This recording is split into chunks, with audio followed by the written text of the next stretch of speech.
દર્શક મિત્રો, હું છું પરમાર અનિશા. તમે જોઈ રહ્યા છો લોક સામના ન્યૂઝ.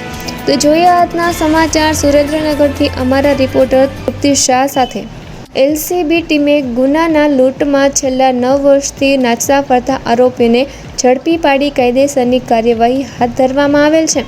તારીખ 17/5/2026ના રોજ બોટાદ એલસીબીના police sub inspector MB Solanki LCB team સાથે બોટાદ ટાઉન પોલીસ સ્ટેશન વિસ્તારમાં પેટ્રોલિંગમાં હોય તે દરમિયાન એલસીબીના ASI બળભદ્રસિંહ ચતુરસિંહ ગોહિલ નાઓને બાતમી હકીકત મળેલ કે અમદાવાદ ગ્રામ્ય જિલ્લાના કોટ પોલીસ સ્ટેશનના ફરિયાદી ગુનો registration number 0046-2017 Indian penal code કલમ 392, 379, 328, 499, 114 મુજબના ગુનાના કામે નાચતો ફરતો આરોપી દિનેશભાઈ ધીરુભાઈ બારૈયા રહે ભૂતેશ્વર, તાલુકો જિલ્લા ભાવનગરવાળો, હાલ બોટાદ ખસ રોડ શંકરપરા બસ સ્ટેશન પાસે ઉભેલ છે.